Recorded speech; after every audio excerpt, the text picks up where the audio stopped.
Le jeu vidéo est devenu la première industrie culturelle au monde, loin devant le cinéma. Et la France fait partie des leaders, des créateurs les plus reconnus de la planète dans ce secteur. Le marché représente déjà ici 5 milliards d'euros de chiffre d'affaires. Nous exportons et nos talents intéressent de plus en plus, vous allez le voir, la concurrence étrangère. Olivier Lenuzza, Sophie Brune, avec Julien Delage. L'univers du jeu vidéo, en provenance de la galaxie France. Alors, au début, on se pose des questions. Est-ce qu'on va être à la hauteur? Est-ce qu'on va pouvoir réaliser ce jeu? Brille une petite étoile. Elle a conquis le monde. On avait surtout une grande envie, parce qu'en étant fan de Dune et du livre et du film qui a été fait, on voulait vraiment pouvoir contribuer à un jeu autour de cet univers. Un livre, un film culte Dune. À présent, un jeu vidéo produit à la demande des Américains par un petit studio bordelais, La Touche Française. La French Touch, c'est un intérêt assez spécifique pour le rendu final et le graphisme. Un symbole, tout un secteur, 600 studios en France, qui s'exportent toujours plus. Leur atout ? C'est le fait qu'on ait des petites équipes, on travaille beaucoup ensemble, on fait beaucoup confiance, on permet d'être très créatifs. Shiro Games, une petite société née il y a 10 ans. Un premier jeu produit pour seulement 400 000 euros. Evoland, vendu à 10 millions d'exemplaires. Une société valorisée aujourd'hui plus de 100 millions d'euros.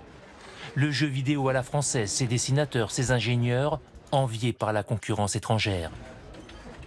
On a beaucoup de formations, forcément, beaucoup d'élèves qui font des écoles d'art. On a des écoles d'art assez réputées, donc ça nous permet effectivement de créer des graphismes qui sont très intéressants et très recherchés.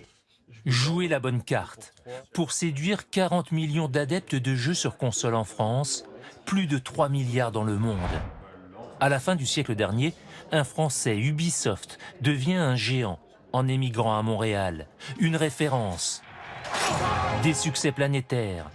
Assassin's Creed. Les lapins crétins. Certains salariés sont aujourd'hui revenus au pays.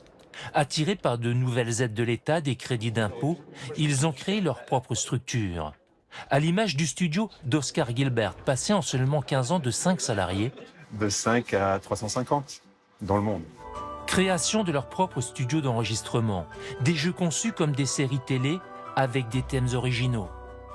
Les éditeurs auxquels on proposait ce jeu nous disaient vous parlez de la prévention du suicide, de la lutte contre la drogue, etc. C'est pas des choses dont on a envie forcément de parler dans les jeux vidéo. Et pourtant, c'est un énorme succès. Pourtant, ça a touché un public. Un marché français de 5,5 milliards d'euros, de plus de 170 milliards dans le monde. Les petits contre les grands.